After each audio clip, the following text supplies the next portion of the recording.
Do you all know each other? I know Poonam. You know Poonam, do you know No, Dr. Azhar? No, I haven't. Dr. Azhar, where do you work? I'm working in Lady Harding right now. Lady Harding. Yeah. And are you personally involved in the COVID section or on COVID duty? Yes, I've just finished my 2 weeks of duty in the COVID ward, and I'm under my 2 weeks of quarantine right now. Oh, so you have to do quarantine after that. Yeah. Is So, it stipulated or is it your personal decision? no, that's the protocol we have been following. Yeah. Right. And what kind of isolation are you being subjected? So right now we just have to stay in the room and avoid exposing ourselves to anyone or coming into contact with anyone. So it's just you're basically just locked up in your room. And this is a price to pay for actually serving in the COVID section, yeah? Yeah, but I've been getting quite some time for myself to That's good. heal both physically and mentally also, and That's good. spiritually too. Yeah. Yeah, praise God for that. I think all of us are getting a dose of that. Yeah. What's been the most heart-wrenching thing for you during your time while you were on duty?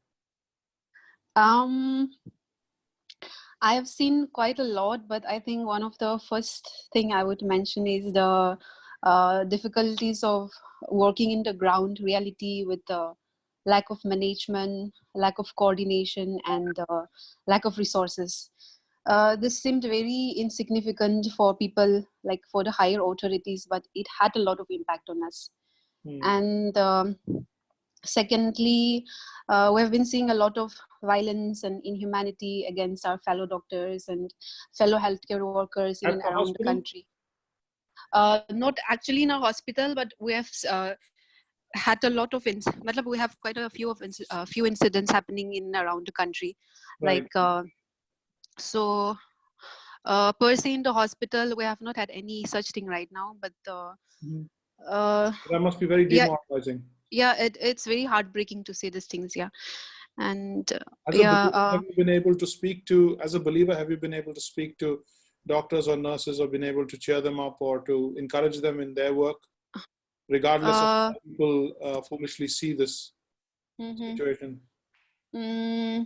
Right now, I've not had a chance to do so, but hoping. What is the I'll be feeling able to of do the so. Yeah. medical staff? How do they feel when they hear about all this? What do they say? So it's very easy for us to get disheartened, and it's very easy for us to start questioning why we are even risking our lives when we are being treated in such a way. So it has a real negative impact on all of us alike. Yeah. Yeah. That's good. With the given situation, I mean, the church can't hardly get involved or do anything, and it's just it's a situation where, being a virus, nobody can actually step forward except the medical world. Where do you see believers playing a vital role in a pandemic or in a situation like this where we just have no ability to step out and do anything? Well, talking about that, I'm ever so grateful to the CL family, Evelyn and her team, for coming forward and helping us with resources, the face visors that we have not been able to procure from the institute, but they came forward and helped us with that. And that was really great. And on top of that, everyone has been sending their best wishes, remembering us in prayers, and that has been a real source of strength. And I think that is the real armor for each and every one of us. Yeah. So yeah, thankful to the CL family. Yeah. Is there a particular scripture that makes a lot of sense to you at this time, or has been a lot of strength to you at this time? Something that is very relevant to the situation. I would say it would be, if I remember correctly the numbers, I think it would be Jeremiah 29:11. Yeah. And which says, "For I know the plans that I have for you, declares the Lord, plans to prosper you and not to harm you, plans to give you hope and a future." Yeah, that is one verse which speaks to me a lot during this time. When you're speaking to patients, what what kind of sense do you get from them? Is there a sense of hopelessness, or is there a sense of fear and despair, or is it just a matter of coming for treatment? Uh, it's a mixture of emotions. Yeah, I would say there has been both good and bad days for everyone. Initially, we had some patients who were like not ready to get admitted, and we had to counsel them a lot regarding the need for admission and regarding the need for isolation. And ultimately, they also tend to settle, got to settle down. And yeah, it's been a roller coaster of emotions, I would say. Yeah. Dr. Abhijit, it's been such a pleasure to know you over the years, and also to be able to connect with you over this matter. Not the best of circumstances to connect over, but we know that you're doing a ton load of work. And when I messaged you today, you had you like in 6-7 points, you told us what all you guys have been able to do. Can you share a little bit with us in what our people like you are doing out there? From a medical point of view, from a psychological rebuilding point of view, from a spiritual and hope witness point of view. Thank you, Pastor, and it was indeed a good opportunity to reconnect with you, and also I was so glad to get that message from you in the morning. And so just to for the benefit of others who don't know me yet, I work with an organization called Christian Medical Association of India. It's a network of Christian mission hospitals and Christian healthcare workers around India. So we have around 280 mission hospitals throughout India who are members of CMEI. This includes St. Stephen's Holy Family Hospital, TLM Shadra Hospital in Delhi. Apart from that, we have the CMC Ludhiana, CMC Vellore, Bangalore Baptist, some of the very good hospitals which are known for their quality of work and integrity.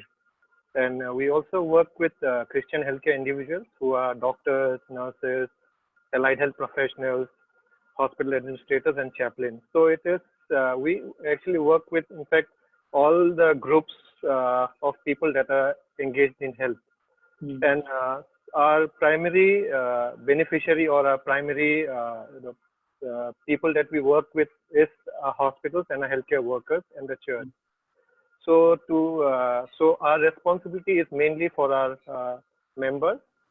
So we started to look at when the whole pandemic came in, and the challenges that really came in was that there was a shortage of PPEs in the country, and many of our institutions, I mean, almost all our institutions are charitable institutions. They all are in semi-urban and rural areas, except for a few big ones which are in urban areas. And they all mainly depend on the patient income, patient coming into the hospital for their income and to pay the salaries. And they are not profit-making entities, so finances was an issue for them, still an issue for them. And with the lockdown coming in, the number of people that they come to the hospital has also gone down, and the elective procedures, the normal procedures also have stopped. So that has really affected the hospital in multiple ways, where they have not been able to generate resources for themselves and pay salary for the staff, and also buy PPEs, personal protective equipment for them. So that was the first challenge that we took it up. And what we did was we wanted to see that if we can provide adequate supply of PPEs for our hospitals. And we also, as a charitable organization, we also rely on grants. So we made a pitch deck, and we started a fundraising campaign for that, and we approached several CSRs to be able to put the need in front of them, saying that we are a mission hospital, we are a group of hospitals who are in those areas, and this is our strength. And then we reached out to several CSR, and we got some positive results, and we were able to mobilize some supplies for our hospitals. And the need that the total money that we need to raise to support all our hospitals for the need of PPE is almost 10 crores. And we have been able to somehow gather part, I mean, not even part of it, some part of it to be able to supply. So we were able to, because Maharashtra is one of the states where the number of cases are really high. Yeah. So we were able to procure some PPEs, important items for those hospitals, and we were able to send it to them, and it reached them uh, since I think two days back. It reached them, and some of them are still getting it. Now we are also looking for. I mean, we're working with vendors at the national level to procure nationally so that it can be sent to different hospitals at different places. Another thing is this being a new challenge to most of the hospitals. I mean, like the previous doctor said, that there's no proper system and proper ways on hospitals. Many of the staff are also not trained how to manage the cases, how to manage the hospital during this time. So we immediately started what you call this training, online training for our hospitals, working with some of the premier institutions. We were able to have webinars for the hospitals and just tell them about what this whole thing is, and have time to time online trainings for them, and so that they're able to handle any sort of cases within the hospital when they come to them. And also, since we also work with the churches, and all these hospitals are mission hospitals which are owned by churches. So we have been interacting with the National Council of Churches in India, and CMI is the health arm of National Council of Churches in India. So we are working with them in guiding the church and other structures within the church, how they can help the hospitals locally. So one of the example is the Cathedral Church of Redemption here, they and the pastors there, they got their tailors who stitch their cassette to stitch a lot of cloth masks, which was then given to St. Stephen's Hospital and the TLM Hospital here in Delhi, so that they can give it to the patients and the patient's relative who come to the hospital. So this is one of the ways, and also several of the congregations of CNI and CSI and different churches have been able to go out and provide food and essentials for the community out there, and mainly for those who are in need, and mainly the migrant laborers who we have been seeing in the news, who have been affected very badly and stuck in those cities. So they also have been reached out to through those churches. Yeah. And another thing that we have been doing is because of the lack of resources and the need of the hour, many of our hospitals have been able to come up with a lot of technical innovation. So we are gathering all those innovations, and we are also trying to showcase those innovations for others to pick it up. And we have many of our hospitals stitching their own gowns, stitching their own masks, making their own face shields. They've used innovative ways of doing those, and we have been sharing that with the rest. And one of the major things that has happened was CMI along with the Catholic. I mean, CMI, we represent the Protestant hospitals working with NCCI, and there's also we have the Catholic Church, and under the Catholic Church we have the Catholic Hospital Association. So together, both these entities, we have around 60,000 beds all over India at more than 1,000 hospitals. So we have been able to write a letter to the Prime Minister of India, and to show that as a Christian healthcare network, we are there to support the government in all the initiatives, and our hospitals are there. So we were invited by the Prime Minister, Honorable Prime Minister, for a video meeting along with other faith-based organizations, and we were able to say what we are able to do. And we are also to protect the interest of our mission hospitals. Many of the mission hospitals are in the district headquarters and in the rural areas, and they are the only ones who are functioning. Many of the private hospitals have closed down. So they are the only one who's providing care to the hospital.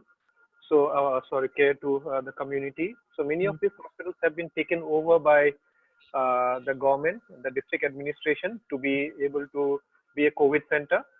So we also trying to see that how, as a network, we're able to safeguard the interests of those hospitals. So we are working with the Ministry of Health and Family Welfare at the level of joint joint director, and to tell them that these are the needs in the hospital, these are the challenges, and these are the kind of support we need, and these are the hospitals that we have in each district where we can provide support to the state, because it's a state subject. So these are some of the ways we have been able to engage, and we also right now heavily involved in. Also, another initiative that we started was knowing that a lot of people are stranded inside the house, they're not able to go out, locked up, and we don't know what the emotional state is.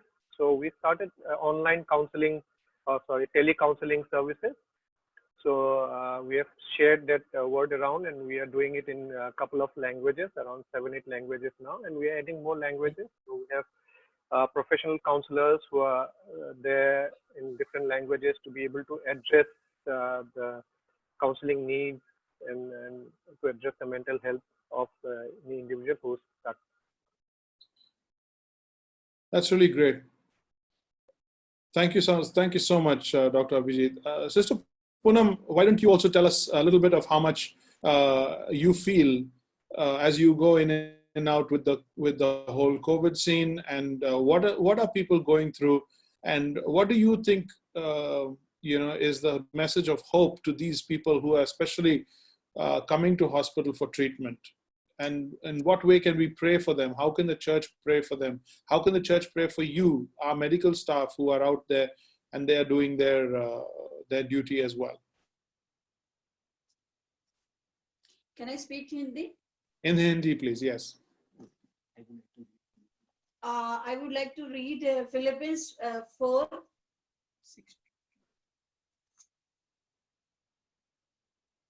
प्रभु में सदा आनंदित रहो। मैं फिर कहता हूँ कि आनंदित रहो। तुम्हारी कोमलता सब मनुष्य का प्रकट हो। प्रभु निकट है, किसी भी बात की चिंता मत करो। प्रभु हर एक बात में तुम्हारे निवेदन, प्रार्थना और विनती के द्वारा धन्यवाद के साथ परमेश्वर के सम्मुख उपस्थित किए जाए। पास्टर, मैं जब इस चीज के लिए जब हम लोग ड्यूटी जब जाते हैं तो मैंने अपने जो साथ के लोग हैं, मेरा एक्चुअली मैं मैनेजमेंट टीम में हूँ मैं, तो मैं जब ये कोविड में जो लोग हैं इनकी जो ड्यूटीज है, इनका रोस्टर बनाना, इनको पूरे टाइम 14 डेज इनको क्वारंटीन करना, 14 डेज इनकी ड्यूटी लगना, तो जो एक छोटी छोटी लड़कियां हैं जो कि मतलब स्मॉल एज छोटी छोटी एज की हैं, वो काफी बच्चे डरे हुए हैं। तो उनको जैसे मैंने इस वर्ड से काफी मैंने उन लोगों को एनकरेज करा कि नहीं बेटा, हमें परमेश्वर ने डर की आत्मा नहीं दी है, तो तुम लोग बेटा डरो नहीं इस चीज से, क्योंकि ये हमें परमेश्वर ने ये एक मौका दिया है to the serve to patient. कोविड-19 कोई बहुत बड़ी भयंकर बीमारी नहीं है, इट्स जस्ट लाइक फ्लू। आप इसको इतना वो मत लो, लेकिन हाँ अपना प्रिकॉशन आपने लेना है, क्योंकि प्रिकॉशन हमारे लिए परमेश्वर ने हमें समझ भी दी है इस चीज के लिए। प्रिकॉशन लेना हमें बहुत जरूरी भी है। तो जब देखती हूँ कि मैं पीपी जब किट पहनती हैं बच्चे, डॉक्टर्स पहनते हैं, हेल्थ वर्कर्स पहनते हैं, तो पीपी किट पहनना कोई बहुत बड़ी इतनी मतलब कठिनाइयों से पहनते हैं, बहुत पेनफुल है वो पहनना, अलॉन्ग विद डायपर्स, इतना 7-8 घंटे पहनना, और जब वो एसी भी नहीं चलता है, इतना सब कुछ प्रॉब्लम में बेचारे काम करते हैं, तो उनकी सब स्थिति देख के हम भी थोड़ा सा डर भी जाते हैं। बट लेकिन हम उनके सामने ये नहीं करते कि हम डर गए, हम उनको और इनकरेज करते हैं कि नहीं आप लोग बिल्कुल सेफ है, और हम उनके लिए उस टाइम प्रार्थना में लगे रहते हैं। और आपको कि हम लोगों को ये होता है हर एक दिन हम लोगों को गाइडलाइन मिलती है, आज कुछ मिल रही है, कल हम जाते हैं, कल हमें दूसरी गाइडलाइन मिलती है, तो हम भी बड़ा कंफ्यूजन में। और ये जो हमें जो सामान है जैसे N95 मास्क है, सैनिटाइजर है, ये अभी कुछ दिनों से हमारे हॉस्पिटल में कुछ कमी भी हो गई थी, बट अभी सब कुछ स्मूथली मिल रहा है, सब कुछ मिल रहा है। और हम लोग सारी चीजें जितना जो फ्रंट लाइन में काम कर रहे हैं, हम उनको पूरा टाइम टू टाइम प्रोवाइड कर रहे हैं, कोई भी कमी नहीं। और हम लोग भी परिवार में उनके परिवार के लिए भी प्रार्थना। अब वो लोग बच्चे बेचारे अपने परिवार को छोड़ के जो कि बेचारे जगह जगह पे, जैसे बंगला साहिब है, ओएस होटल है, और जगह जगह पे वो लोग बेचारे बच्चे रह रहे हैं, लेकिन हम लोग सिर्फ यही कर सकते हैं, उनको फूड के लिए हम लोगों ने खुद जाके देखा कि उनको फूड कैसा मिल रहा है, क्योंकि अभी कुछ पिछले दिनों में उनको फूड अच्छा प्रोवाइड नहीं हो रहा था। तो हम लोग जाके उन लोगों को देखा, हमने अच्छा फूड के लिए उनके लिए जाके बोला कि अच्छा फूड उन लोगों को मिलना चाहिए। उनके सपोर्ट के लिए हम लोग खड़े रहते हैं। हाँ, आप उनके, बस हम तो यही प्रार्थना करते हैं, आप भी प्रार्थना करिएगा कि वो लोग भी बताए, ये बच्चे जो है लगे हैं, जो फ्रंट लाइन में हैं। अभी एक सिक्योरिटी गार्ड है, उसको भी हो गया वहाँ पे कोविड-19 में हो गया, वो भी पॉजिटिव केस हो गया उसका, और वो एक्सपायर भी हो गया है। लेकिन हमने उसके लिए यही है कि प्रिकॉशन हम लोग ने बहुत, मेनली हम लोग डेली ये ब्रीफिंग करते हैं उन सबकी कि आप लोगों को प्रिकॉशन अपना लेना है और अपना सेफ रहना है। क्योंकि आप लोग अगर नहीं रहोगे, क्योंकि हम भी जाते हैं, घर से जाते, तो मुझे भी यही डर लगता है कि मैं जब घर से निकल रही हूँ, जब मैं घर आ रही हूँ, कुछ करियर करके तो नहीं आ रही हूँ मैं, कि तो मैं भी अपना पूरा फैमिली में भी, मुझे अपने फैमिली को भी सेफ रखना है। तो इस चीज के लिए बहुत प्रिकॉशन जरूरी है। यही है कि अपना हाइजीन बहुत जरूरी है इस टाइम, हाइजीन अपना रखना है, और पूरा अपना बाकी तो पास्टर आप लोग प्रार्थना करिएगा, क्योंकि जो हेल्थ वर्कर्स जो फ्रंट लाइन में है उनके लिए प्रार्थना करिएगा। Absolutely. Dr. Azad, did you want to say anything else to the church, and in what way can we show support to you champions who are out there, who are from administrative structure to to medical attention, to care for the sick? How can we show our support for you? Well, I guess the thing we require most right now is prayers. Yeah, and it's very easy for us to get disheartened or get scared or start questioning the whole situation around us. So constant prayers are required to give us hope, to give us endurance, a passion for helping people in need, and also for wisdom and understanding to be able to help our patients, and also for a peace of mind. Yeah. Amen. Absolutely. Dr. Abhijit, one last question with regard to the hospitals, our Christian hospitals. In what way can the church support the Christian hospitals to be more effective?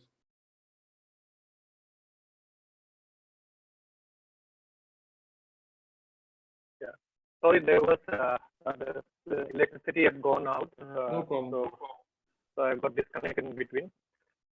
So I think the prayer is the most important, and if you know of, as a church, if you know of any doctor or any healthcare worker who is out there working, so I think just a call itself does a lot of difference when you just give them a call and just encourage them.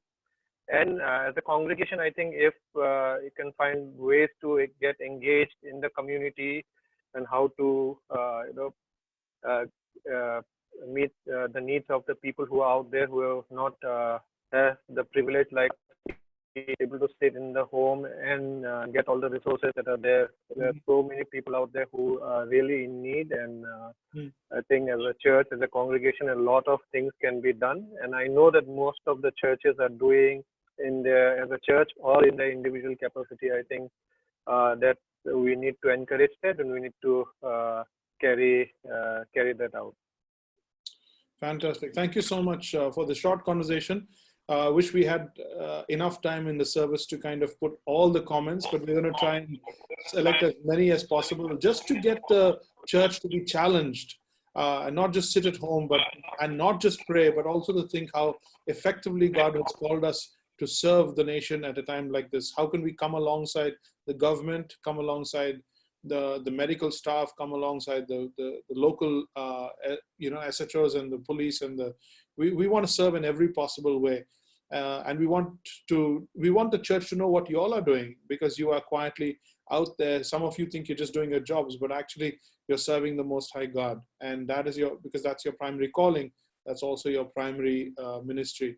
May the Lord bless you. Thank you so much for sharing your thoughts with the church, and we will definitely be praying for you. And thank you for your time together. The lights are back. Thank you, Pastor. Thank you. See you. God bless you. Bye-bye. Bye. Bye-bye.